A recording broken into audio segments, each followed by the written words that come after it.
Mind your way.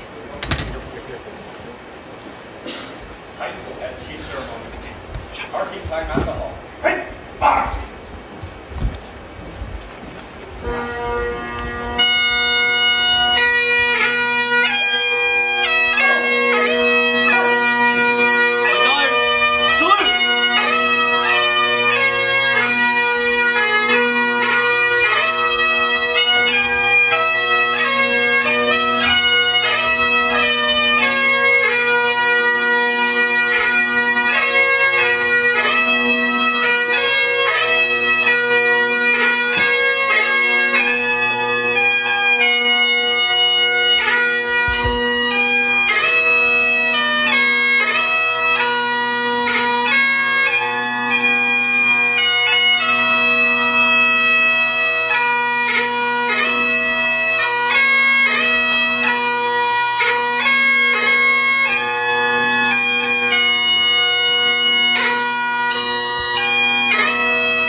Far and wide, oh Canada, we stand on guard for thee.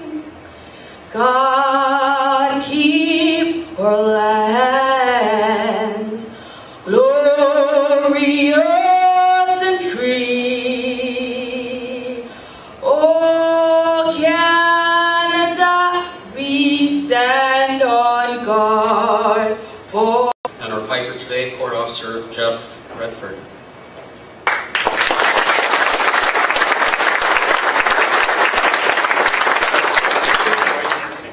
Right, turn. Hey, fire!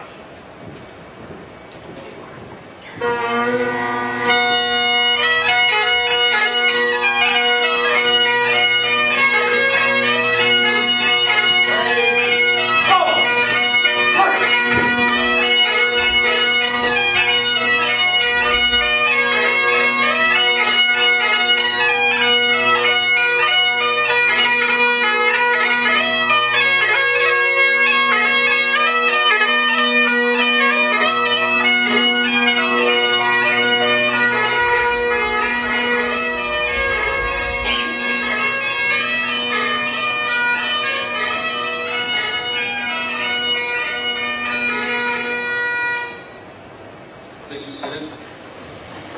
That's all the standing we have to do. I'm Superintendent Chris Fernandez. I'm the unit commander of a unit called the Divisional Policing Support Unit with the Toronto Police Service. I'm truly honored to be your MC for the duration of the conference. I'm excited to be up here. It's been a long time planning, and it's a great day to see that we're starting. We're pleased to welcome you to Toronto and to the 2014 LGBTQ Law Enforcement and Criminal Justice Conference. Now, throughout the duration of the week, we plan to explore criminal justice and law enforcement issues as they relate to the LGBT community. In attendance this week, we have members from law enforcement from across North America and Europe, like Amsterdam and Montenegro. We've created an opportunity for information sharing, which will assist in promoting change in policy, practices, benefits, and opportunities in the workplace. This change will benefit all employees, regardless of sexual orientation, gender identity, and/or expression. An important part of this conference is the networking opportunities that we will have this week. I encourage you to take full advantage of them. Now at this time, I'd like to introduce and call upon Deputy Minister of Corrections, Stephen Rhodes, to say a few words.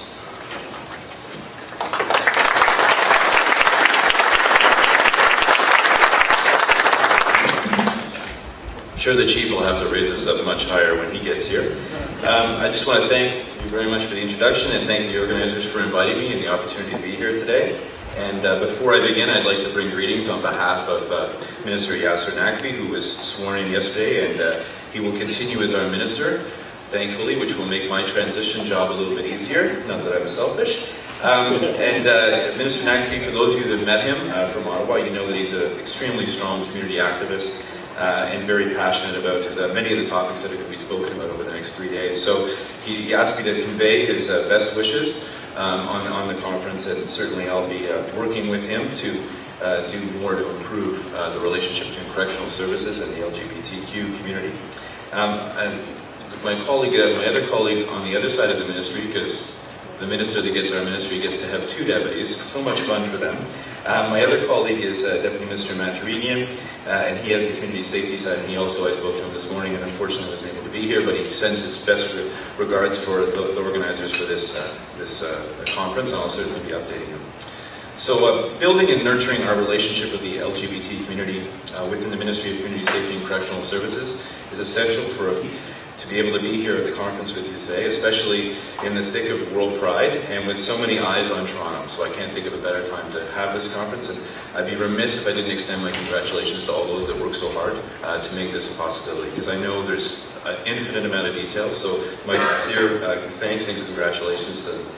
Now, the ministry's headquarters for Community Safety and Correctional Services is not actually too far from the church Wellesley Village, and it's really uplifting to walk around the neighborhood, see so many businesses, restaurants, people embracing World Pride, the flags out, and I know that it's only going to get more exciting as the week goes on.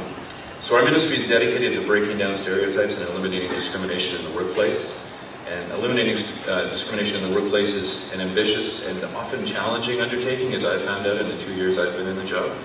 And I believe that to introduce meaningful and sustainable change, you must always have the bigger picture in mind, and I think conferences like this certainly help bring that into clear focus. And much of this conference is going to be focused on LGBT. I know that they're a model that many people are looking at, and I think this is the sort of partnership that underpins what this conference is all about, which is working together to make LGBTQ law enforcement and criminal justice better in Ontario, and hopefully building a model that will be an inspiration for other jurisdictions. And I've seen many representatives from other jurisdictions here, and that's awesome to see. So like all sectors of the criminal justice system, correctional services is home to very dedicated women and men, which treat each other, those we serve, and those we entrust in our care with respect and the dignity they deserve at all times. And on April 14th of this year, the Ontario Human Rights Commission introduced a new policy to help protect the rights of transgendered individuals and people of diverse genders, and I was happy to be at the kickoff event. And our ministry, and specifically the correctional services side, welcomes the policy. It will be instrumental in our work as we reach out to partners in the LGBT community to update and renew our policies and promote positive change in our service. So we're doing this now, and I couldn't think of better timing for that policy to come out. Likewise, we must continue to take a strong stand against LGBTQ workplace discrimination. One of our greatest assets in correctional services in doing this is our Pride Network, Pride and Corrections Network. And within corrections, we have 4 employee networks. Pride is one of the newest networks that we've added to the organization.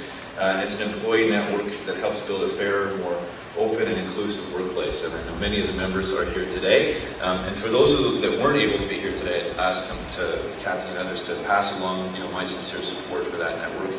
And that network's formed in 2010. As I said, it's one of the newer ones, but not shy or anything. I'm not saying that. It's shown LGBTQ employees that they can have a rewarding career in correctional services. It's inspired many of our LGBT employees to overcome fears and come out in the workplace.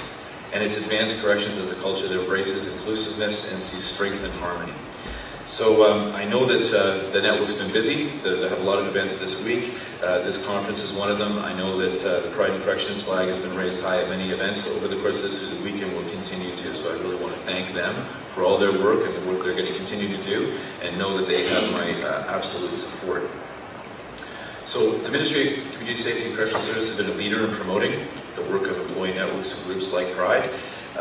And this is not to say that the correctional leadership, like me and my team, don't have things we need to do as well. So for example, when anti-gay or sexual harassment complaints are down in my ministry, we can't lose the sight of the fact that fewer complaints still means there are complaints. And my goal is 0 complaints. I know it may take a little bit to get there, but that is my goal, and I will steadfastly stick to that. And likewise, if employees who enjoy an outwardly LGBTQ lifestyle in their personal life, and when they turn markedly inward when they come to the corrections workplace, I have to question what we're doing wrong. So I think that's why a conference like this and the work that the networks do is so important for us to figure out how we can do a better job. Mr. Stephen Rhodes, Deputy Minister of Correctional Services, Chief Blair, friends, on behalf of the Toronto Police Services Board, I'm delighted to join all of you at the beginning of the 2014 LGBT Law Enforcement and Criminal Justice Conference. A very warm welcome to those of you who are visitors to Toronto. We in the City of Toronto are honored to host World Pride 2014. This will be the very first World Pride celebration ever held in North America and the fourth such festival in the world.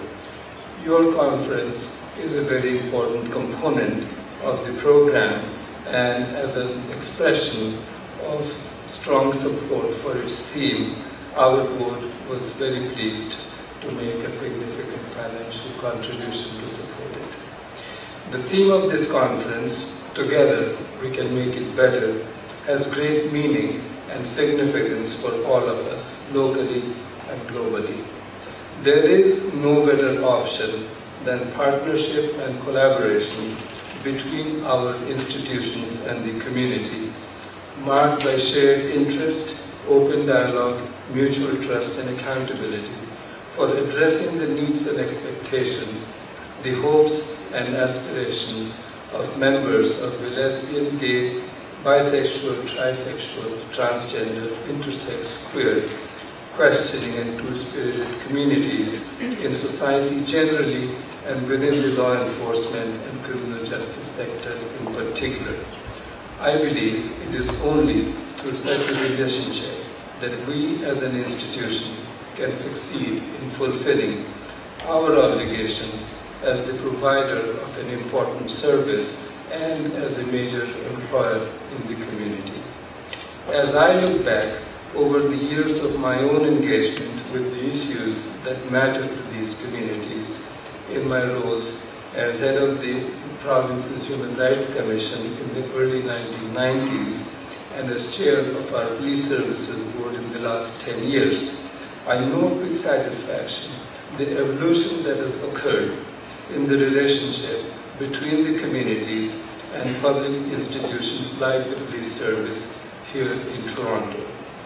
From a time when change happened only through complaint, protest, advocacy and community action, we are in a time that is marked by greater acceptance of dialogue and consultation.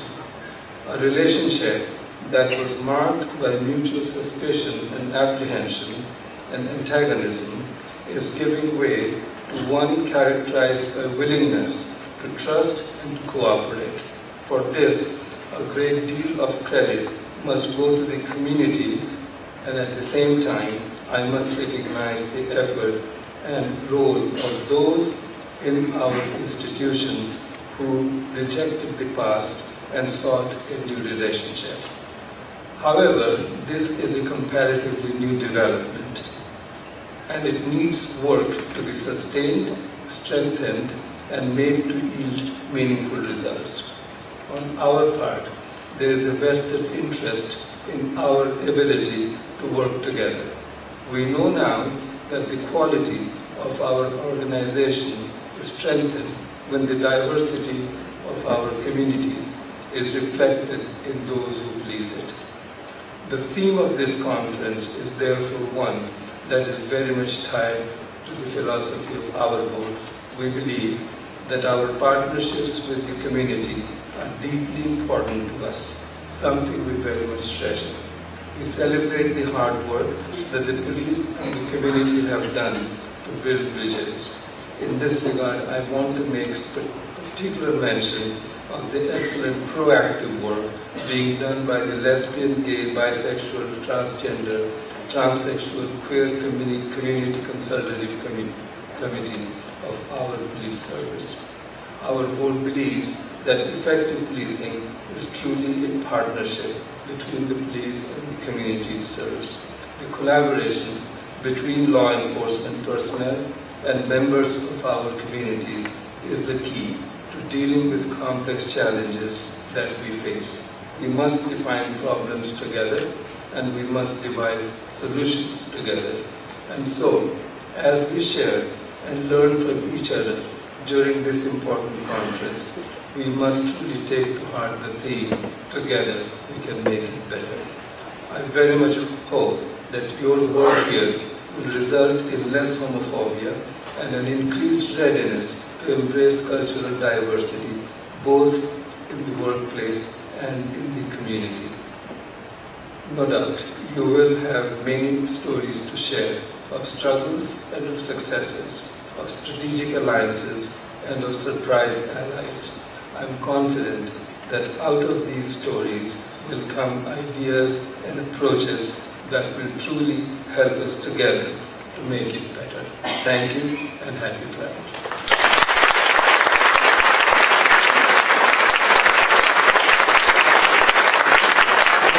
Thank you, Dr. Mukherjee. And a big thanks to the Toronto Police Services Board for the great support for this conference. We appreciate it. This time I'd like to introduce Chief of Toronto Police Service, Chief William Blair.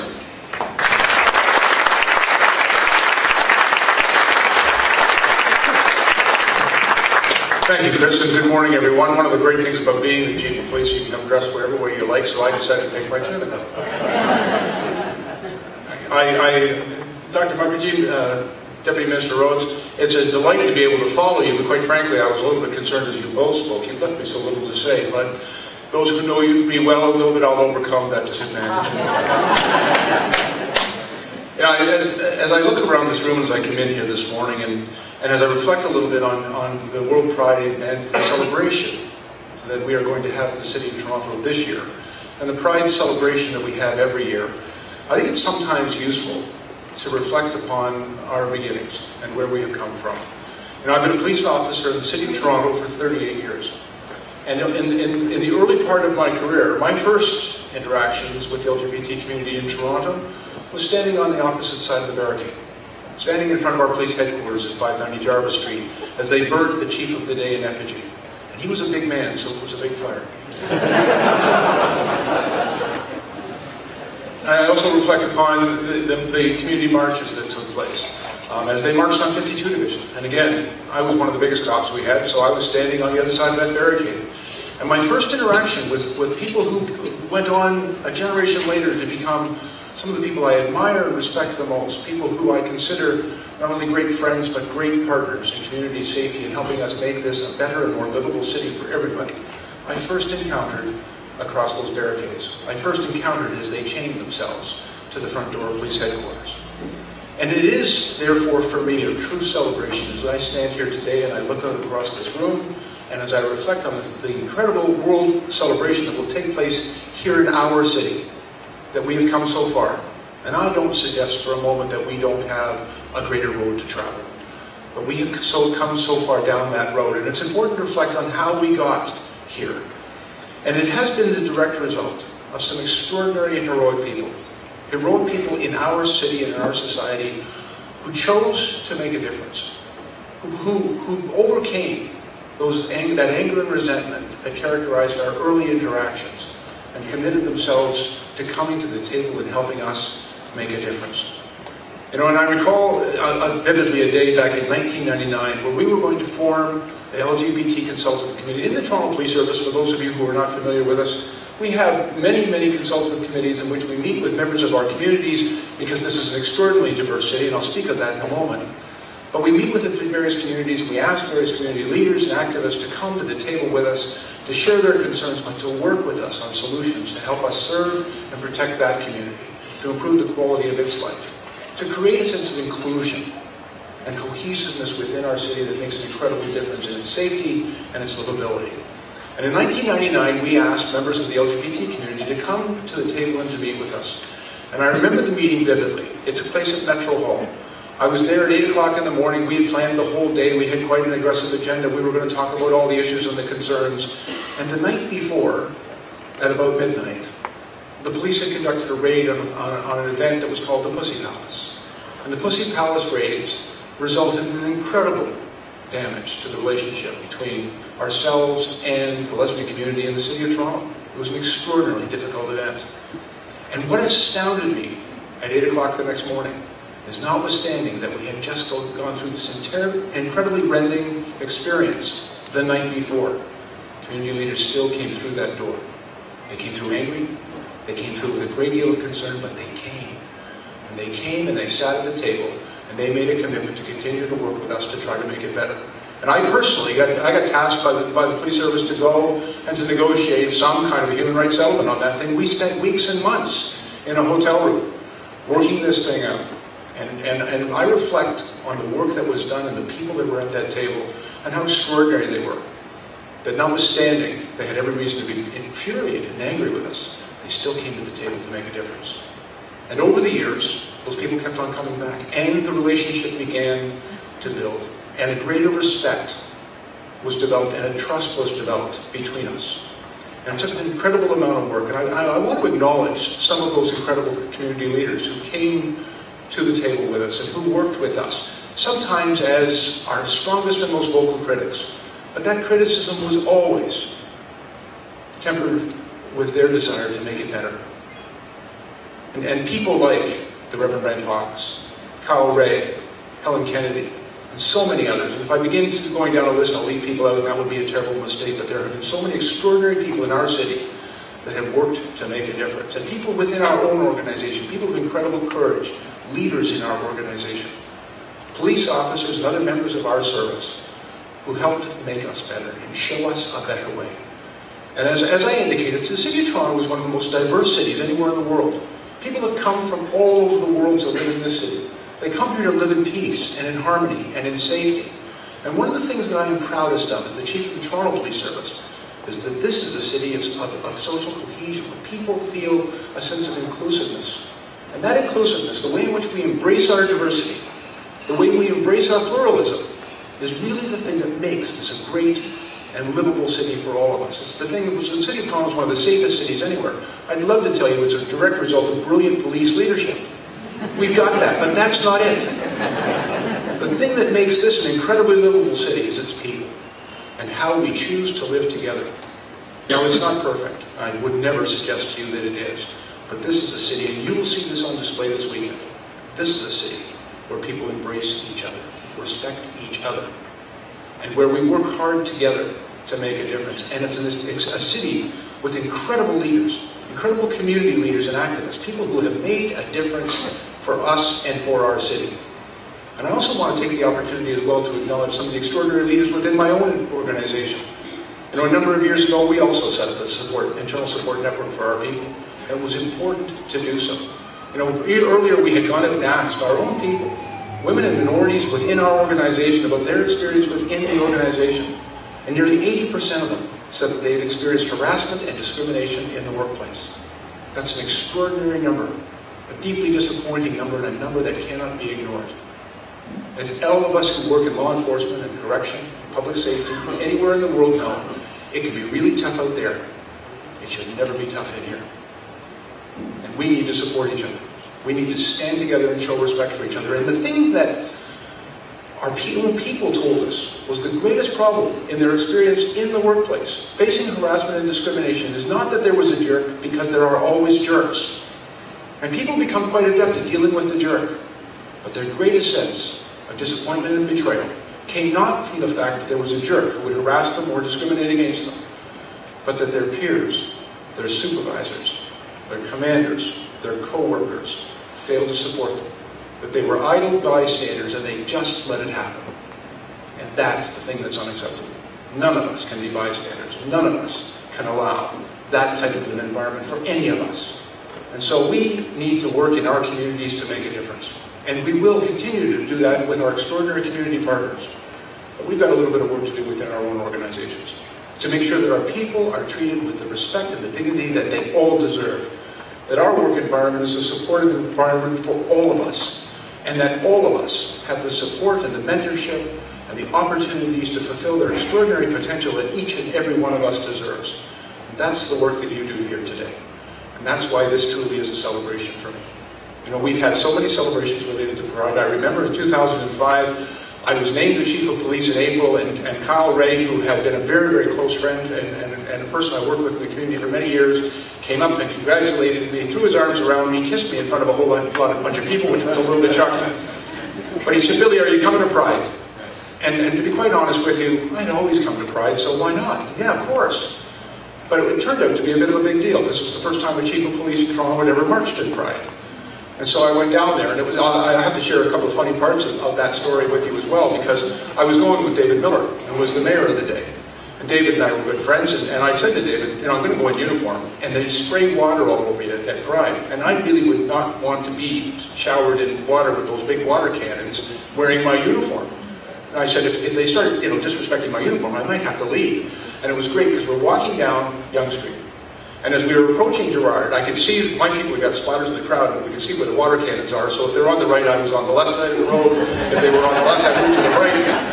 But finally, we got down towards Gerrard, and somebody stepped out of the crowd with this huge water cannon and was about to let me have it. And it was just like one of those movies out of the Secret Service where David Miller, the mayor of Toronto, dove across the and took the spray straight in the chest. It was a great image. I quite frankly doubt that would happen today, but...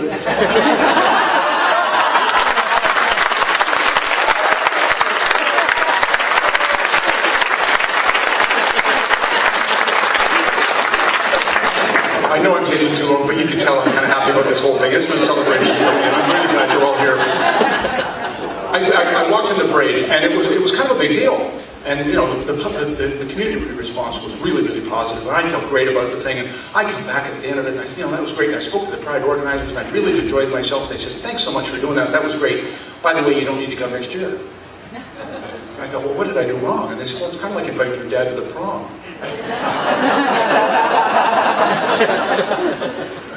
But this truly will be a celebration for the City of Toronto and for the world this weekend, as we recognize, acknowledge, and pay our respects to an incredibly important part of our community.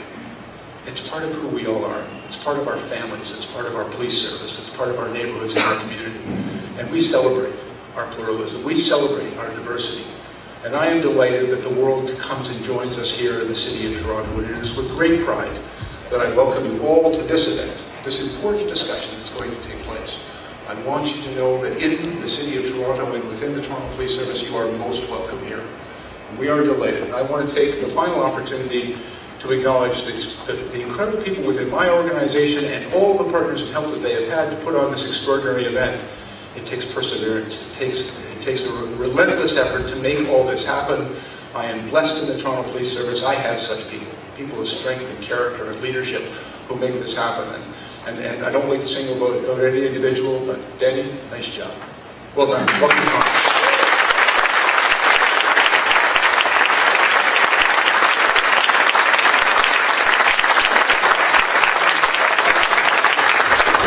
Thank you, Chief. I'd like to introduce you to the organizer behind the conference, Police Constable Danielle Bodno. Danielle is the LGBTQ Liaison Officer for the Toronto Police Service. Danielle?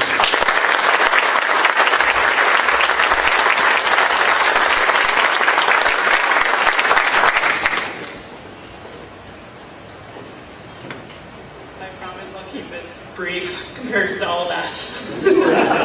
No, it's great. Thank you so much. Good morning, everyone, and a big welcome to the very first Toronto Police Service LGBTQ Law Enforcement and Criminal Justice Conference. Together we can make it better. Wow. It's been a long road for me, personally, but we are here.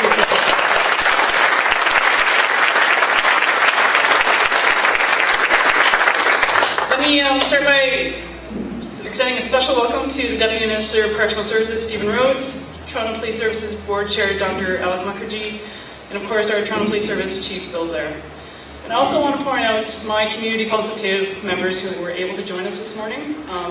Like it was stressed, the community partnerships that we have here in Toronto were very fortunate, and they become part of our family, so I'm very happy to have you guys here. My biggest thing up here today, I just want to thank a few people, and a warm welcome to a few others. For starters, I want to say a warm welcome to our distinguished international keynote speakers. We have Dr. Jovan Kocic, who's the advisor to the Prime Minister of Montenegro, Christy Mallory from the Williams Institute at UCLA, and Greg Moralgia, who's the Dean at Napa Valley Academy in California.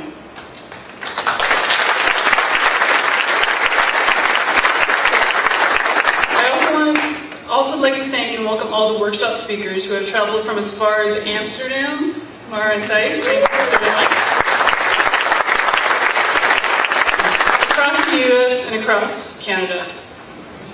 Many thanks to all of you for being part of this and having such a keen interest in attending this conference.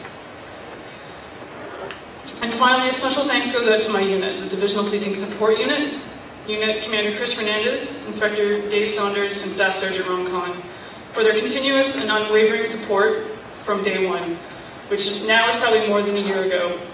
We made it, can you believe it? And I'm still standing. Last but not least, a big thank you goes out to my conference team members from my Divisional Policing Support Unit, as well as the LGBTQ internal support network within our service. The commitment, time, and support are deeply appreciated. One person that I really do want to give a big kudos to is Josh Wilson, who's one of our co-chairs for our internal support network. He has been by my side since day one, and he has done so much for me. Thank you, Josh.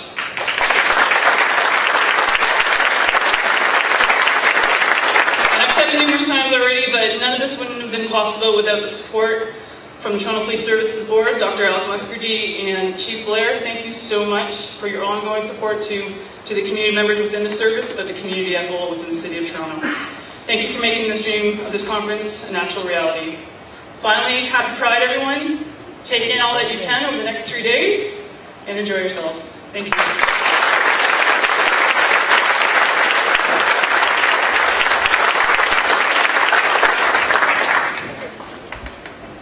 Thank you, Danielle. And thanks for all the hard and great work that you've done for bringing this conference to us. We're going to take a short 10-minute break. We're going to turn the heat down a little bit in here. We're just trying to, for the folks that think Toronto has year-round winter, we're just showing you that it's actually warm here, so we're starting with this room. So after a 10-minute break, 10:25, we'll reconvene back here with our first keynote speaker. Thank you.